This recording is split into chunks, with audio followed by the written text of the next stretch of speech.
Salut mes amis, aujourd'hui on verra dans cette vidéo comment utiliser le temps du récit, l'imparfait et le passé simple. في هذه الفيديو غادي نعرفوا كيفاش نستعملوا le temps du récit, l'imparfait ou le passé simple. نبداو بالزمن ديال l'imparfait. alors من بين الحالات اللي كنستعملوا فيهم هذا الزمن هو فاش كيكون عندنا الوصف او لا ديسكريبسيون. فاش كنبغي نوصف مثلا واحد الشخص ولا واحد الشيء ولا واحد المكان، اي حاجه بغيت نوصفها كنستعمل الزمن ديال l'imparfait. Exemple, Samir était un élève intelligent. Ici, nous avons utilisé le verbe être conjugué à l'imparfait pour décrire l'état de Samir. مثال سمير كان تلميذ ذكي. هنا استعملنا الفعل être مصرف l'imparfait كيف ما كتلاحظوا باش نعبروا على الحاله اللي كيتواجد بها سمير. دابا ندوزو الحاله الثانيه فين كنستعملوا l'imparfait.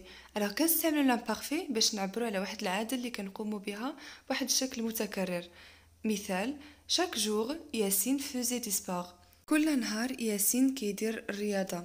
لاحظوا هنا الفعل اللي عندنا هو لو فيرب فيغ، يعني فعل او يفعل، دونك مصرف في لامبارفي باش كنعبروا هنا على واحد العاده اللي كيقوم بها ياسين كل نهار. ملاحظه هنا الا بغيتو تكتبوا جمل كيعبروا على لابيتود تقدروا تستعملوا هاد ليكسبرسيون شاك جور الا كنتو غتعبروا على شي حاجه اللي كتتم بشكل يومي، وديك الساعه تستعملوا ديريكتومون موراها فعل مصرف في لامبارفي.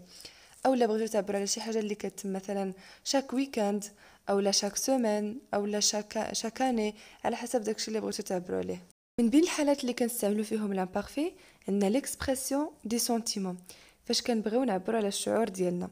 مثال دون سو جور لا جيتي تري اوروز. في هذاك النهار كنت فرحانه، جيتي تري اوروز. باختصار يعني فاش كنبغي نعبر على الشعور ديالي سواء هذا الشعور سلبي ولا ايجابي ولا كيف ما بغى يكون كنستعمل الزمن ديال لامبارفي. واخر حاله بالنسبه للامبارفي هي الحاله فين كنعبروا على واحد الحدث اللي كيكون طويل في الزمن. جست هاد الحاله خليتها الاخير لان كنعتبرها قاعده عامه ديال لامبارفي وبها باش كنفرقوا ما بين لامبارفي و لو باسي سامبل، على اعتبار اننا كنستعملوا لامبارفي باش نعبروا على احداث اللي كتكون طويله في الزمن، وفي لو باسي سامبل كنستعملوه فاش كيكون عندنا احداث قصيره في الزمن. alors نرجعوا لهاد الحاله اللي كنهضروا عليها pour exprimer une action qui dure dans le temps اولا باش نعبروا على واحد الحدث اللي كيكون طويل في الزمن كنستعملوا لامبارفي. مثال depuis des années la mère attendait le retour de son fils. منذ سنوات الام تنتظر عوده ابنها. كيف ما كتلاحظوا هنا عندنا واحد لاكسيون كي دور دون لو طون، واحد لاكسيون اللي طويله في الزمن واللي هي الانتظار. هادشي علاش صرفنا لو فيرب اتوندر في لامبارفي، وديجا عندنا واحد ليكسبرسيون اللي كيدل على مده زمنيه طويله اللي هو دوبوي دي زاني، منذ سنوات. alors voilà هادو هما الحالات اللي كنستعملوا فيهم l'imparfait pour décrire, pour exprimer une habitude, pour exprimer un sentiment ou bien pour exprimer une action qui dure dans le temps.